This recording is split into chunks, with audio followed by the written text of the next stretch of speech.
Presentata oggi la giunta al comune di Agrigento, riconfermati gli assessori uscenti. A Palermo hanno giurato ieri 2 nuovi assessori regionali, tra cui l'agrigentina Giusy Savarino e Barbagallo. Il prefetto ha ricevuto ieri la delegazione dei manifestanti della protesta dello scorso 2 agosto, clima più sereno e disteso. 2 gli arresti effettuati dalla Polizia di Stato per immigrazione clandestina. Appello dei familiari del giovane Daniel Barrale, scomparso da qualche giorno dalla sua abitazione di Villa Seta. Le ultime novità sull'aeroporto di Agrigento, nostra intervista al presidente del comitato Angelo Principato. Al via la 34esima edizione del premio Racalmare, organizzato dal comune di Grotte dal 27 al 31 agosto prossimi.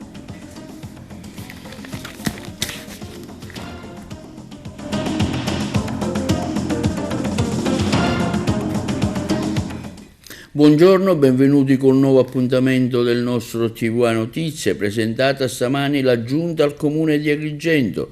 Gli assessori uscenti sono stati tutti riconfermati nelle loro deleghe, che li citiamo. Aurelio Trupia, vice sindaco, con la delega di assessore patrimonio, tributi e nettezza urbana, Lisci Patrizia al bilancio e finanze, Carmelo Cantone alla polizia urbana e sviluppo economico, Gioacchino Alfano alla pubblica istruzione, Alessandro Sollano all'igiene e sanità, Gerlando Piparo urbanistica e sport, Gerlando Principato lavori pubblici, Marco Vullo solidarietà sociale, Ciulla Costantino cultura e grandi eventi. L'intervista al sindaco Miccichè.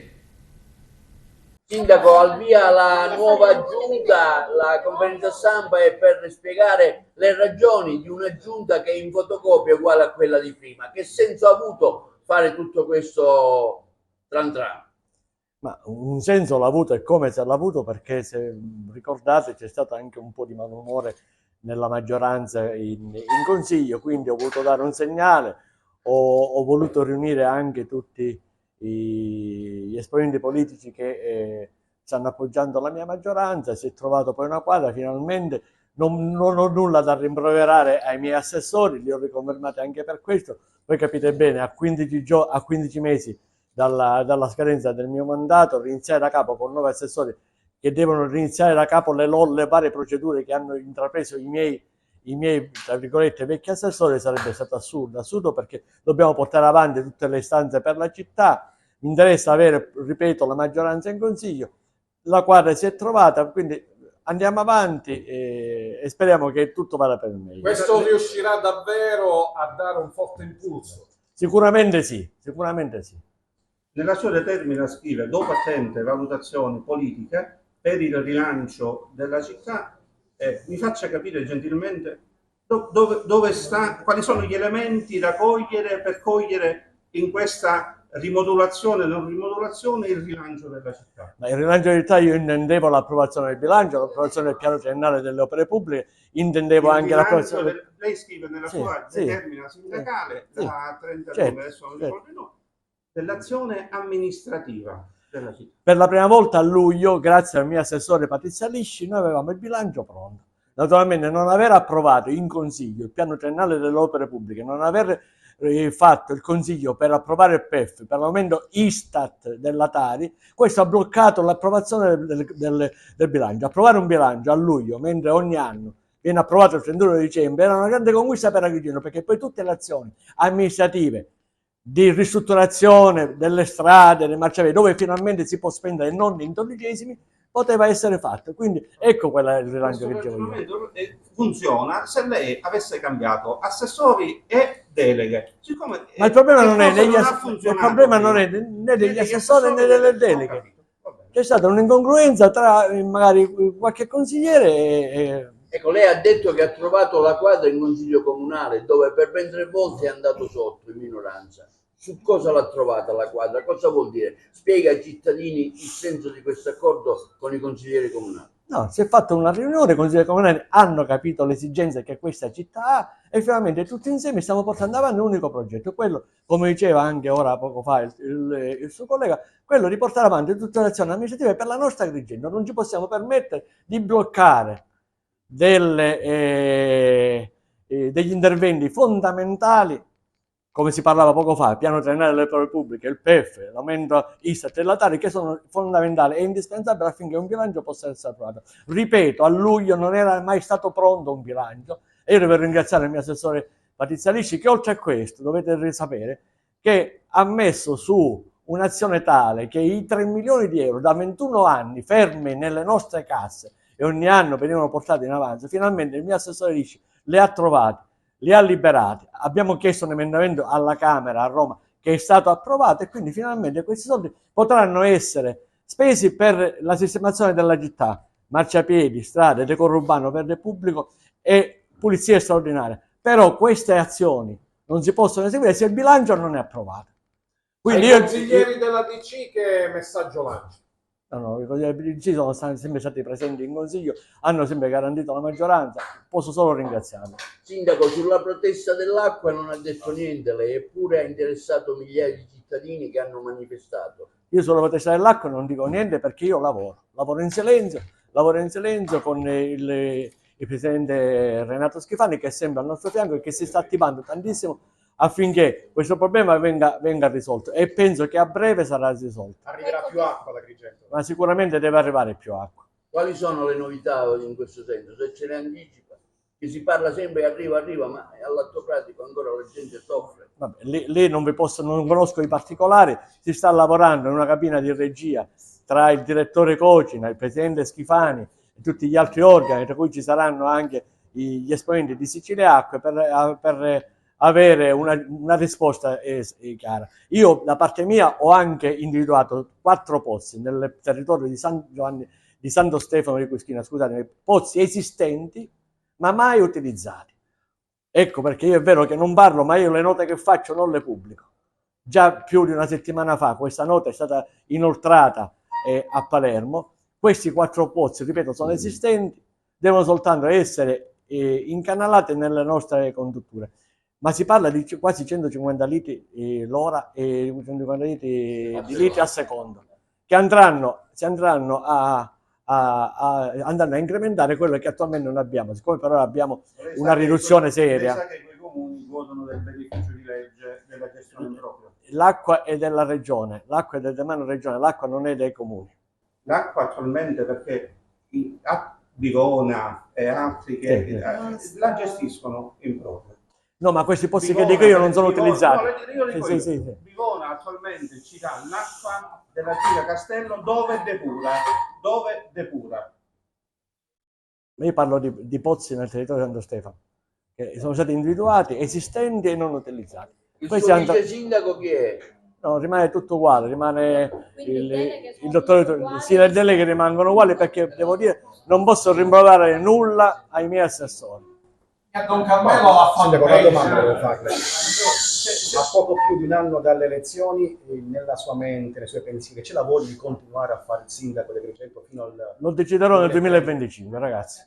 Novità per Capitale della Cultura? Novità sono grosse, nel senso che già la macchina amministrativa è partita, è stato individuato, già era stato individuato il direttore, ma ora è ufficializzato. E sul futuro ruolo di vicepresidente della regione è intervenuto ieri il presidente della regione Schifani a margine del giuramento dei 2 nuovi assessori, Savarino al territorio e ambiente e Barbagallo all'agricoltura, affermando che il problema sarà affrontato con calma dopo l'estate. Tra i nomi possibili si fanno quello dell'onorevole agrigentino Roberto Di Mauro. Vediamo ora le interviste al presidente Schifani e ai 2 nuovi assessori, Savarino e Barbagallo. Ovviamente mi sono confrontata col presidente Schifani, con il quale abbiamo fatto un po' il punto della situazione e ovviamente le linee programmatiche da seguire. Quello è un assessorato che io conosco bene per avere guidato 5 anni la commissione in ARS di riferimento. Ne conosco quindi tutte le criticità, le emergenze, ma ne conosco anche le potenzialità. Spero di lavorare per riuscire ad andare oltre le emergenze e con l'aiuto dell'Assemblea regionale siciliana, oggi giuro in ars, e questo è un legame che abbiamo voluto creare già nella scorsa legislatura tra il Governo e l'Assemblea.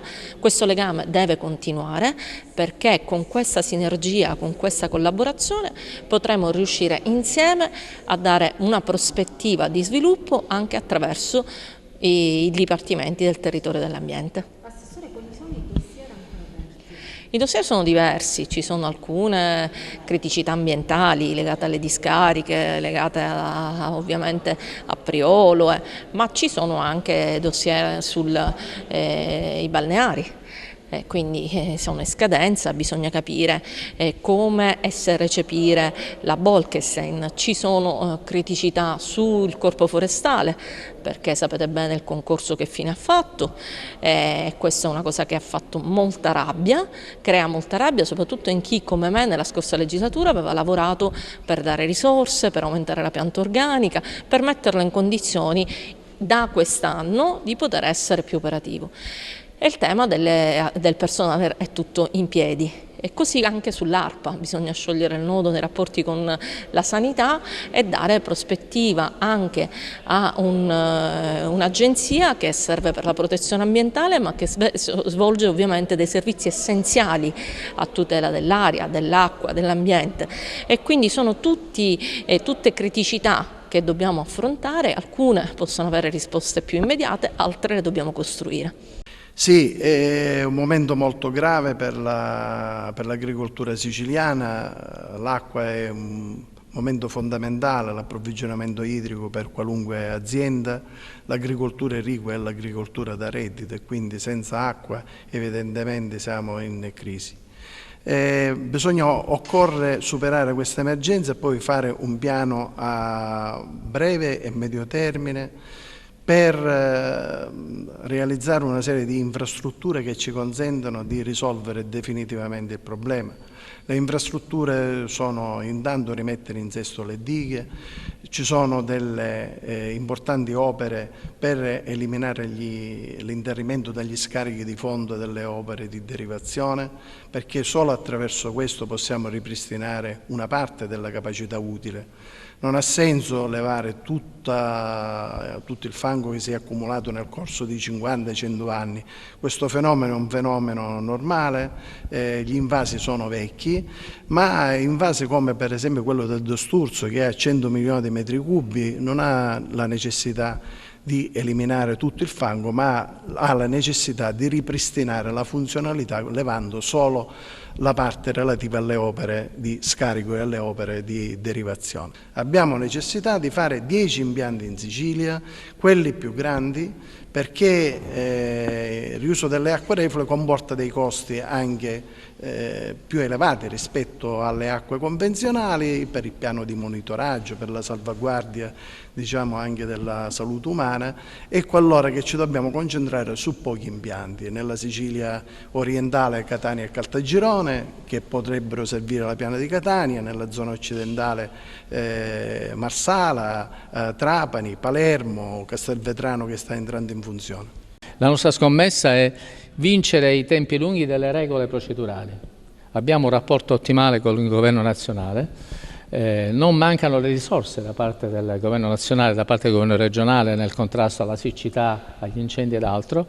La scommessa mia di questo governo è fare in modo che le procedure e le lungaggini non impediscano la realizzazione di opere strategiche per la salvaguardia dei siciliani e per la crescita anche del nostro prodotto. Sì, dopo con calma. Abbiamo già chiuso la vicenda strutturale, che era quella degli assessori, che era quella che stava ovviamente più a cuore, anche perché in tema di presenza di siccità l'interinato del Presidente della Regione naturalmente non poteva durare più a lungo. Con calma poi rifletteremo, ma guarderemo dopo l'estate a quella che è un'esigenza, anche se devo dire pure che la vicepresidenza è più un ruolo più politico che non diciamo operativo. Si è svolto ieri in prefettura di Agrigento l'incontro tra rappresentanti del cartello sociale e dei vari comitati di quartiere che avevano manifestato lo scorso 2 agosto. Le interviste. Si è svolto ieri in prefettura ad Agrigento l'incontro tra i rappresentanti del cartello sociale e dei vari comitati di quartiere che avevano manifestato lo scorso 2 agosto. Ricordiamo che allora il vertice non si fece per discordanze tra il prefetto e la delegazione, in quanto fu inibito l'accesso a un rappresentante della CGIL, il segretario Filippo Buscemi, e gli altri colleghi per solidarietà si rifiutarono di presenziare. Dopo qualche giorno dalla protesta, il prefetto romano ha ritenuto di incontrarli e in un clima più disteso si è svolto il dibattito al tavolo prefettizio. La delegazione ha presentato il documento contenente i 6 punti in cui vengono elencate le loro richieste. Il prefetto si è reso disponibile ad inoltrare le istanze ai vari organi competenti. Il comitato ha chiesto di preservare con ogni mezzo la gestione pubblica dell'acqua, affidare la cabina di regia al genio militare, assicurare massima trasparenza al servizio sostitutivo mediante le autobotti, fare rispettare la normativa che prevede un ambito idrico unico, garantendo l'accesso all'acqua in ugual misura e alla identica tariffa, garantire il servizio di misura su tutte le utenze idriche, eliminando ogni abuso e spreco, individuare e correggere con urgenza ogni anomalia nel ruolo di Sicilia Acque. Okay. Eccellenza, soddisfatto di questo incontro con i manifestanti? Ma certamente è sempre importante cercare di ascoltare la cittadinanza. È chiaro che il disagio è molto, molto profondo ed è comprensibile, perché chi non ha acqua per cucinare, per le ordinarie, per la pulizia, per le ordinarie vicende della vita quotidiana si trova in gravissime difficoltà, oltre ai problemi sanitari, i problemi sociali che vengono fuori da questa crisi. Poi il tema piuttosto è cosa fare. Io ho già detto più volte in altre interviste, non vorrei ripetermi, su quale sia il ruolo del prefetto e della prefettura. È chiaro che non siamo noi gestori del servizio idrico, non diamo acqua, non abbiamo fondi. Quello che possiamo fare è cercare di coordinare, incoraggiare, spingere e naturalmente anche intervenire nei casi estremi dove sia a rischio l'ordine pubblico col potere di ordinanza. Tutto questo deve rimanere sempre una estrema ratio, il sistema deve cominciare a funzionare dalla base e per questo c'è bisogno forse di qualche altro intervento legislativo. Il Presidente della Regione ha chiesto ulteriori poteri speciali con un particolare obiettivo che a me sembra congruo con l'ordinamento, che è quello di ottenere delle sostanziali velocizzazioni delle pratiche, e quindi se bisogna fare il dissalatore deve poter avere una legge speciale che gli consente di andare oltre il codice degli appalti per l'affidamento dei servizi di progettazione e poi per la realizzazione. Sì, il documento era stato già consegnato, abbiamo ribadito i 6 punti. Tra i principali è quello di chiedere che l'acqua venga distribuita con equanimità e con turni più brevi possibili per tutti. Abbiamo chiesto il perché non si potesse fare nell'immediato un dissalatore. Il prefetto ci ha spiegato che tempi tecnici purtroppo non lo permettono e che probabilmente è da chiedere al governo nazionale che dia la possibilità al commissario Schifani, visto che ha ricevuto anche questa prerogativa, di poter accorciare sui tempi di appalto e di acquisto naturalmente e di installazione dei dissalatori. Oltre tutto il resto, la rete idrica, il reperimento di eventuali altri pozzi, il tutto perché si migliori nell'immediato l'arrivo dell'acqua nelle case, nelle attività, in tutte le realtà delle nostre città.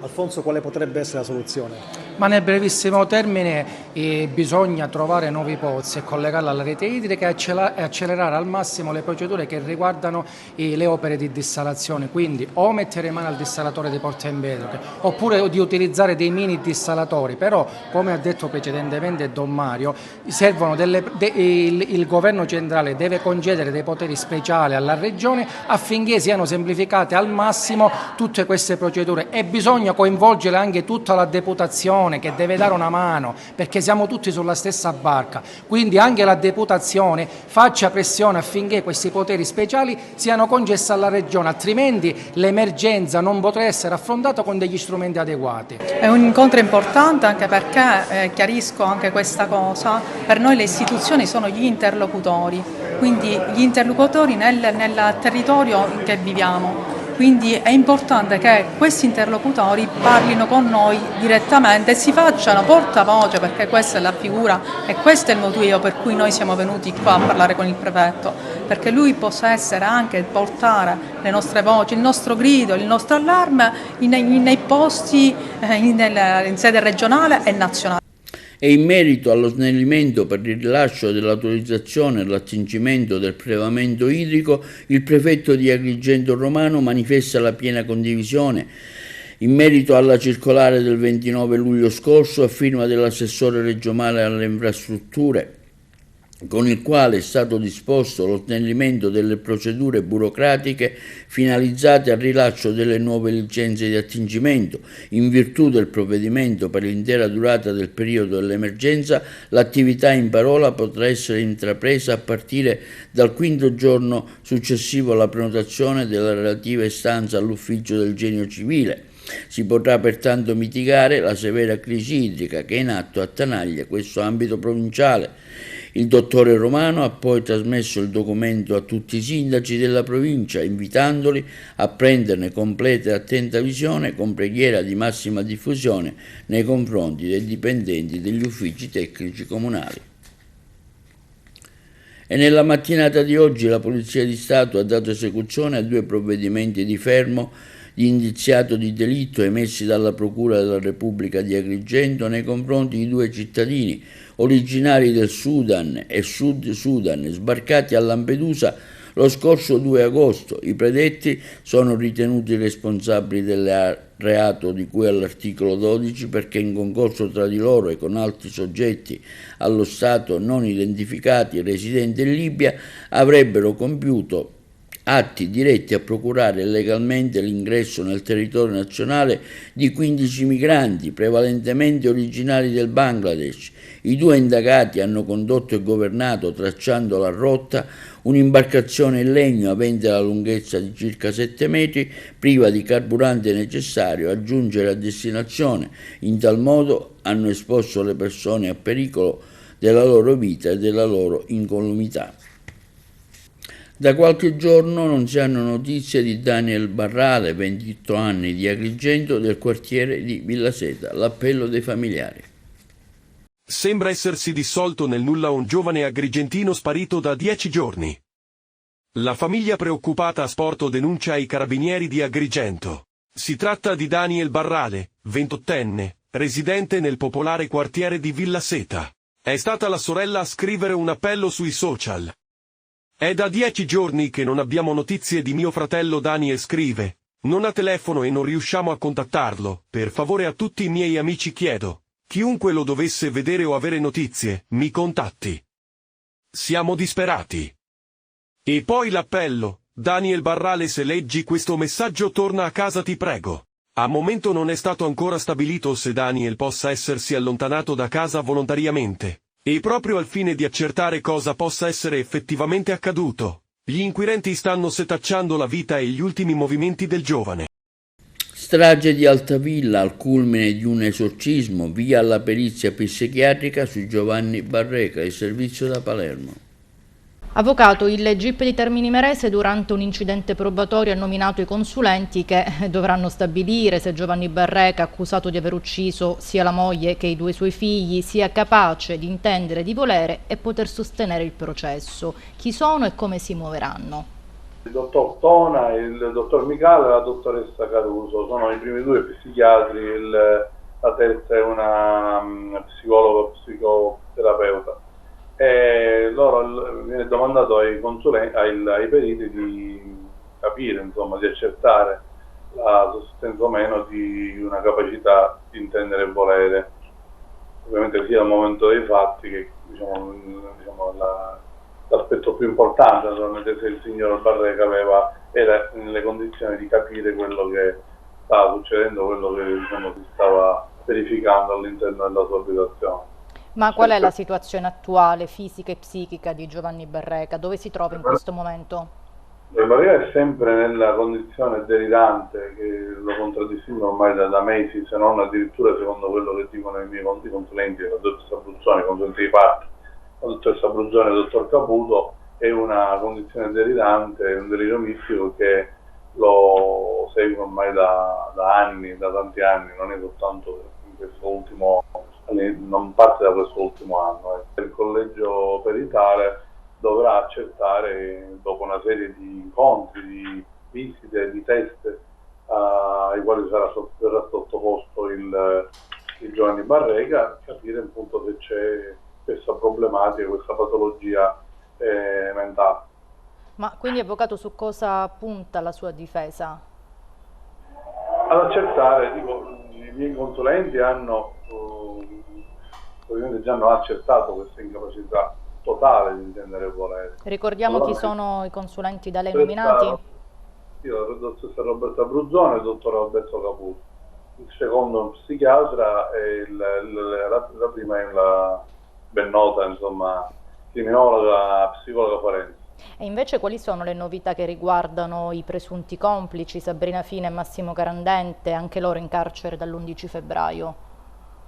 Beh, la situazione, insomma, riguardanti i coniugi Carandente Fina è stata fin dall'inizio, devo dire, del resto è ben noto, c'è stata un'altalenanza di versioni, insomma, che si sono in qualche maniera hanno determinato una contraddizione vera e propria, perché dal fatto che da quanto assunto dagli stessi, dalle dichiarazioni che hanno reso naturalmente alla stampa, in un primo momento non erano presenti, poi erano presenti, insomma c'è stato un cambio continuo, un mutamento di dichiarazioni, dunque di teorie e di tesi, per cui questo la dice lunga su tutta la situazione.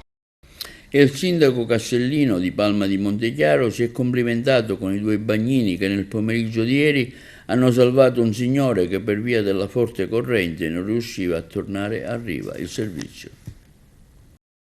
Il mare mosso dei giorni scorsi ha purtroppo fatto delle vittime, ma a Palma di Montechiaro l'abilità dei bagnini ha evitato il peggio per un uomo trovatosi in difficoltà tra le correnti.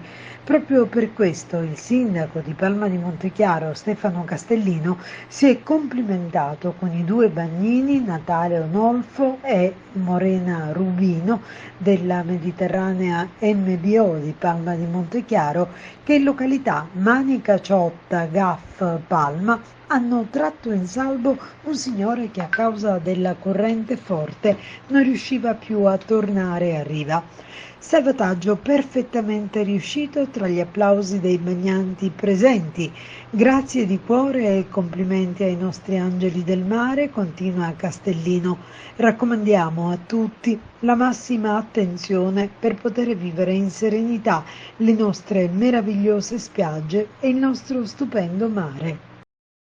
L'Ufficio Misure di Prevenzione Patrimoniali della Divisione Anticrimine della Questura di Palermo ha dato seguito a un provvedimento di confisca di 1 milione di euro emesso dalla sezione Misure di Prevenzione del Tribunale di Palermo nei confronti di Giuseppe Sansone, di 74 anni, autista di Totorina. L'Ufficio Misure di Prevenzione Patrimoniali della Divisione Anticrimine della Questura di Palermo ha eseguito un provvedimento di confisca da 1 milione di euro nei confronti di Giuseppe Sansone, 74 anni, uno degli autisti di Totorina.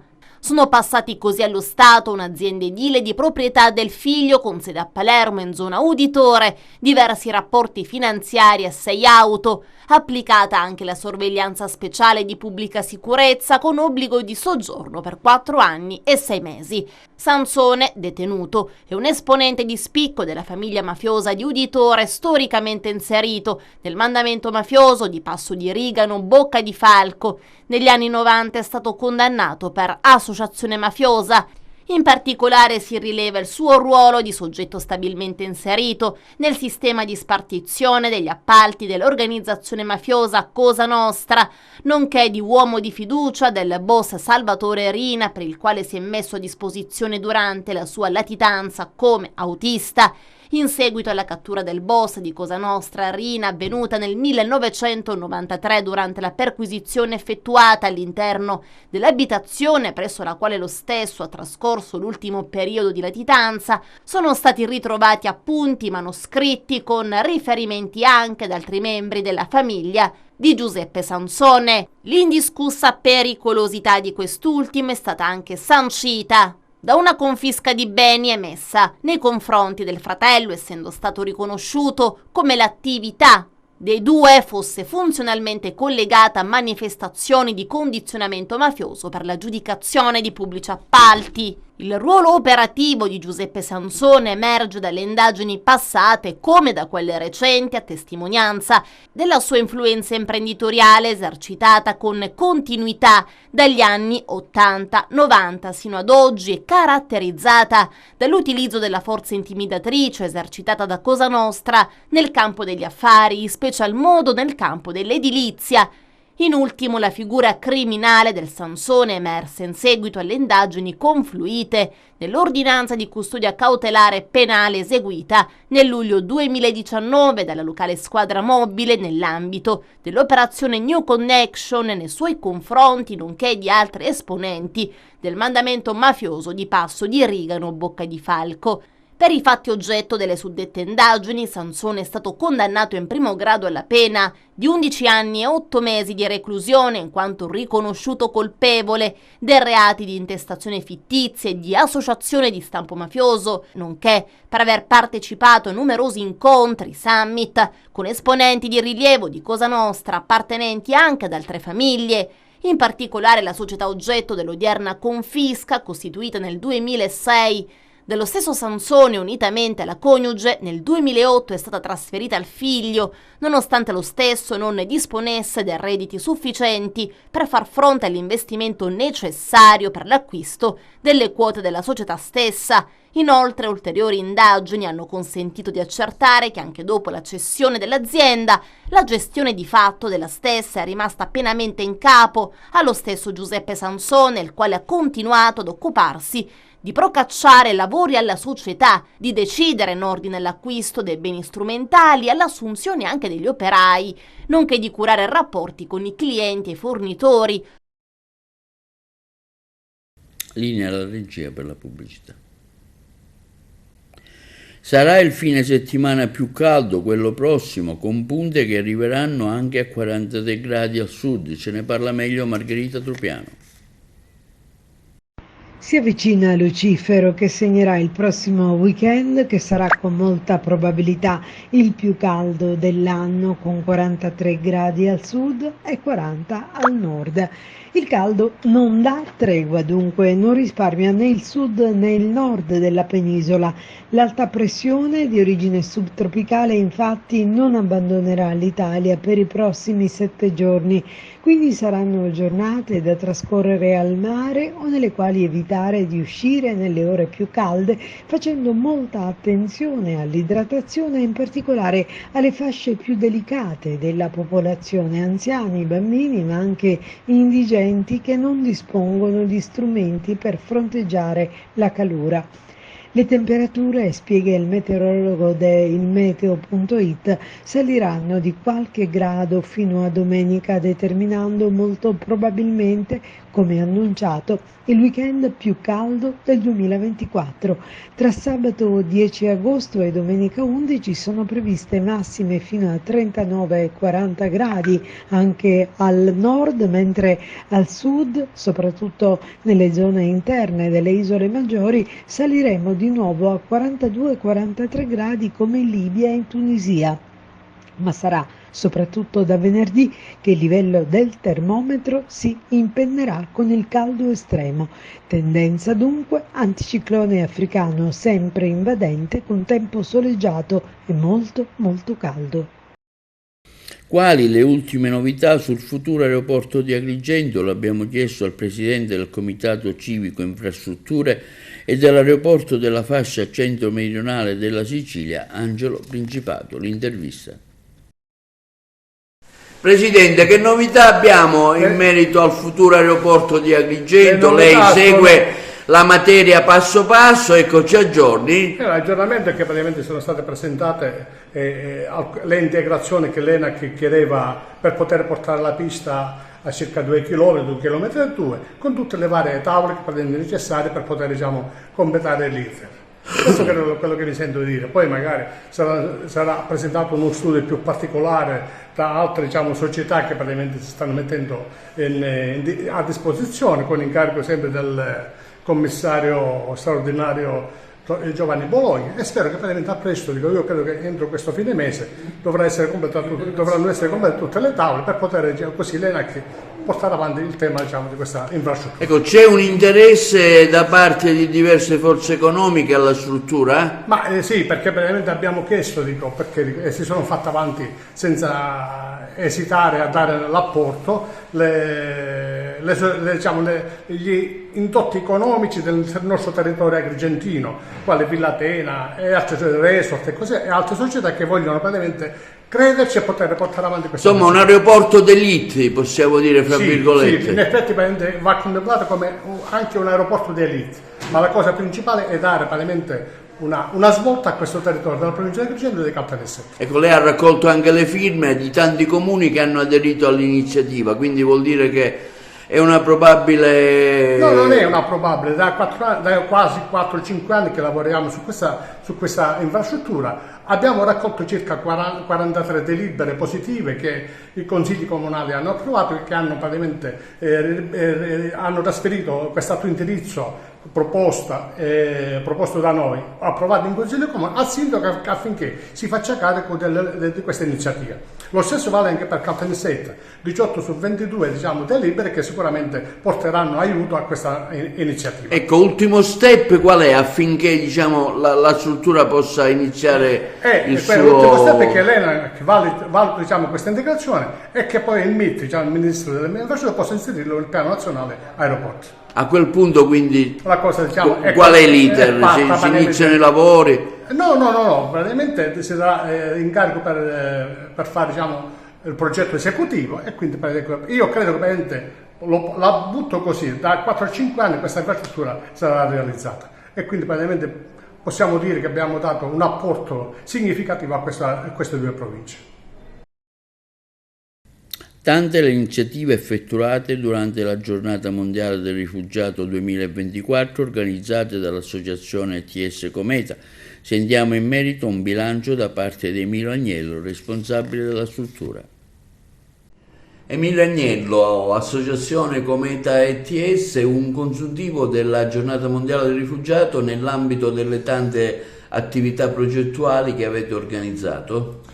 Ma diciamo che è stato un calendario molto fitto quest'anno per appunto celebrare la Giornata Mondiale del Rifugiato, che come sapete cade il 20 di giugno e dunque abbiamo organizzato nell'ambito dei 3 progetti SAI che l'associazione Cometa ETS gestisce in provincia di Agrigento, rispettivamente nei comuni di Comitini, Racalmuto e Sant'Elisabetta, una serie di eventi che hanno coinvolto in primo luogo tutti i nostri beneficiari ed anche le comunità locali che hanno accolto di buon grado queste iniziative.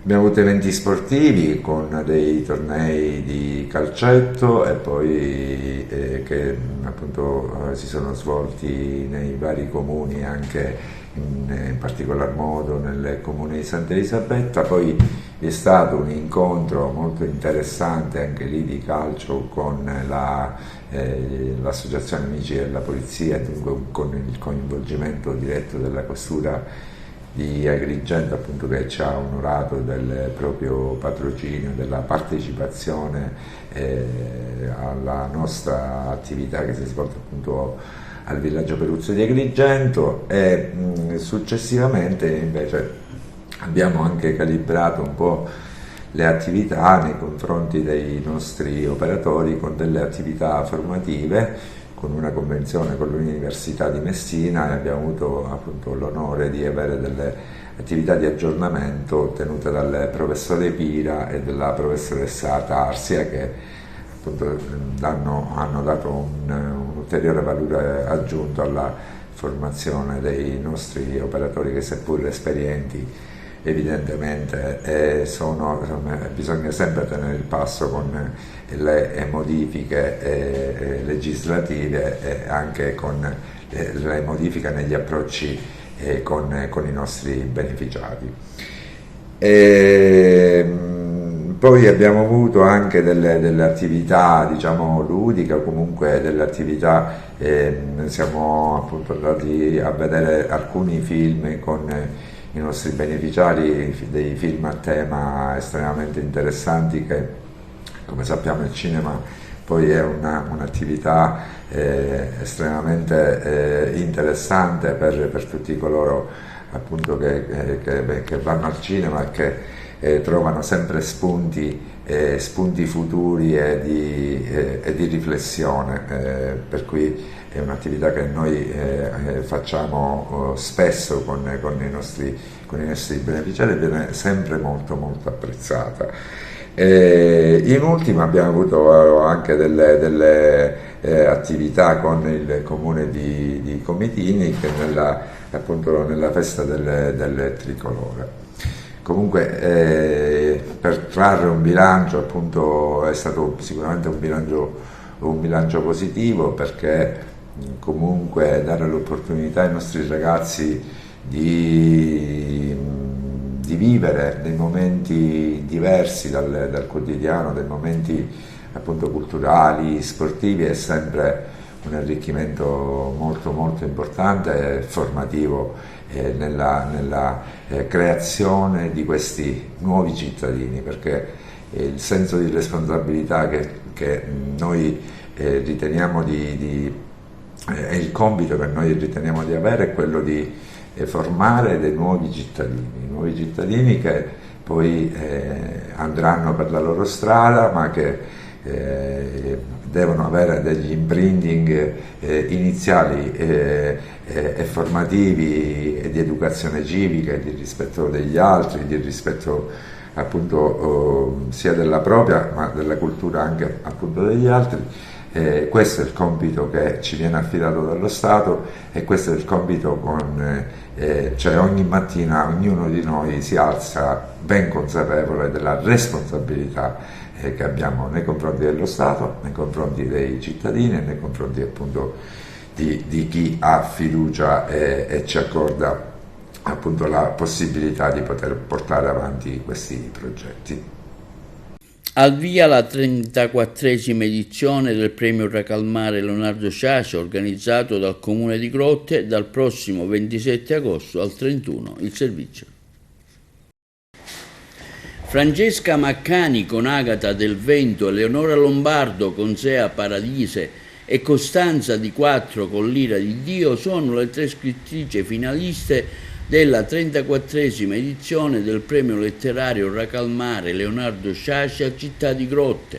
La scrittura è donna, adesso come non mai in Sicilia, con la presenza e la narrazione di autrici che stanno rivoluzionando schemi, linguaggi e pregiudizi, e non è un caso che le 3 finaliste di questa edizione del premio siano 3 scrittrici di grande impatto. L'occasione per affrontare attraverso i loro libri anche la questione dell'identità, dei generi, delle relazioni, commenta così il presidente del premio Gaetano Savatteri la scelta delle 3 finaliste. Chi sarà la vincitrice di questa edizione lo scopriremo il prossimo 31 agosto nel corso della serata finale in programma in piazza Umberto I alle 20:30 a Grotte, serata che sarà preceduta il 27, 28, 29 agosto dalla presentazione dei libri finalisti in piazza Collura alle 20. Giuseppe Airò presenterà il libro L'Ira di Dio di Costanza Di Quattro, Anna Maria Maglignacci, Agata del Vento di Francesca Maccani, Salvatore Bellavia, Sei Paradise di Eleonora Lombardo. Il premio letterario Racalmare Leonardo Sciascia, organizzato dal Comune di Grotte. Crediamo molto in questa iniziativa, ha sottolineato il sindaco Alfonso Provvidenza, fondamentale presidio culturale della nostra comunità. Un evento che coinvolge e assurge a crocevia di incontri dalla carta alla vita reale, innescando processi di riattivazione che invogliano ad accogliere criticamente la storia che viene restituita attraverso il racconto. Nella guida del premio Gaetano Savatteri è affiancato da un comitato di presidenza del quale fanno parte la scrittrice Stefania Auci, lo scrittore e giornalista del Corriere della Sera Felice Cavallaro, direttore dell'associazione Strada degli Scrittori, Salvatore Bellavia, presidente tra i fondatori del premio, Accursia Vitello, docente di lettere, direttore del premio e l'assessore pro tempore alla pubblica istruzione di Grotte, Anna Maria Todaro, segretario responsabile dell'area cultura, Guglielmo Di Nicolò. Beni culturali, la protesta dei lavoratori ASU, si sposta alla regione, Schifani, Pinocchio, da lui solo bugie. Il servizio da Palermo. Le bugie di Schifani perché? Perché dopo una legge approvata all'unanimità dal governo e da tutto il Parlamento, destra, sinistra e centro, si è dato vita al processo di stabilizzazione per gli enti locali, per gli ospedali, auguri per i nostri colleghi, ma non per i lavoratori in diretta utilizzazione alla regione. Sono 259 questi lavoratori, la legge c'è, i soldi ci sono, pertanto abbiamo chiesto più volte un incontro in presidenza, 3 volte negato, le porte chiuse ai lavoratori e alle organizzazioni sindacali. Chiediamo semplicemente un confronto per avviare il processo di stabilizzazione. Allo stato attuale nessuna soluzione è stata messa in campo, o se soluzioni ci sono che le stanno argomentando, trattando fra di loro, nessuna proposta quantomeno indicativa è arrivata né alle organizzazioni sindacali né tantomeno ai lavoratori. In quanto organizzazioni sindacali, fra l'altro del pubblico impiego, noi siamo firmatari del contratto della regione siciliana, non possiamo accettare, riteniamo inammissibile un comportamento del genere da parte del governo della regione siciliana. Sono più di 10 giorni che ci lasciano sotto il caldo cocente a 40 gradi, infischiandone, se così si può dire, dei lavoratori. I lavoratori chiedono che sia applicata una norma voluta da questo governo regionale e approvata da tutta l'assemblea regionale. Il governatore Schifani dichiara la fine del precariato, ma si dimentica di questi 260 lavoratori che direttamente gestisce presso i siti dei beni culturali. Presentata a Messina la 21esima edizione del Rally del Tirreno. 21esima edizione del Rally Tirreno-Messina, un evento che torna. Diamo qualche dato, qualche numero, qualche elemento di questa competizione. Allora, la competizione praticamente già ormai da qualche anno abbiamo inserito la location di Messina, chiaramente è una città che merita per quanto riguarda gli eventi a 360 gradi e quindi il rally sicuramente è contorno di questa attività che l'amministrazione ormai si è prefissata da qualche anno. Torniamo a Piazza Duomo, chiaramente location meravigliosa per quanto riguarda anche i vecchi fasti del rally di Messina. Dentro Piazza Duomo ci sarà il palco, ci sarà la tribuna, un LED, insomma abbiamo inserito quest'anno il rally virtuale con i simulatori anche per la gente che si vuole avvicinare a partecipare alla partenza del rally. Per quanto riguarda invece l'assistenza l'abbiamo spostata anche qui a Messina. Il Palarescifina, quindi il parcheggio esterno del Palarescifina, farà da contorno per assistenza, refueling e parco riordino. Appuntamento è per il 10 di agosto? Appuntamento è 10 agosto, sabato sera, già a Piazza Duomo, la prima vettura entra a Piazza Duomo alle 21.09 per rimanere fino alle 22.30 e poi uno ogni minuto andranno a fare le 3 prove speciali che si ripeteranno 3 volte. Per merito principalmente agli organizzatori della Top Competition e anche, devo dire, per l'amministrazione comunale che ci sta dando una grossissima mano d'aiuto in tutti i sensi, per la logistica, per tutto. E credo che faremo, almeno gli organizzatori, faremo nella mia qualità di presidente dell'Automobile Club, una bellissima manifestazione. C'è un lotto di partenti molto interessante, con la prima stella che è naturalmente il francese Delecour, e credo che sia un modo buono per rincentivare le attività che comunque in provincia di Messina non si è mai fermata. Ne facciamo 4 rally l'anno, 8 slalom, quindi l'attività motoristica, senza contare le gare di fuoristrada che sono anche importanti, l'attività motoristica è sempre importante nella nostra città e quindi credo che il successo sarà assicurato. E questo è tutto per l'edizione di oggi. Vi ricordiamo che i nostri programmi si possono vedere sul digitale terrestre LCN 268 in tutta Italia per le smart TV, sul sito www.televideoagrigento.tv e il telegiornale alle 15, alle 20 con replica la mattina alle 9 sull'LCN 93 di Video Sicilia. E questo è tutto e vi auguriamo una buona serata.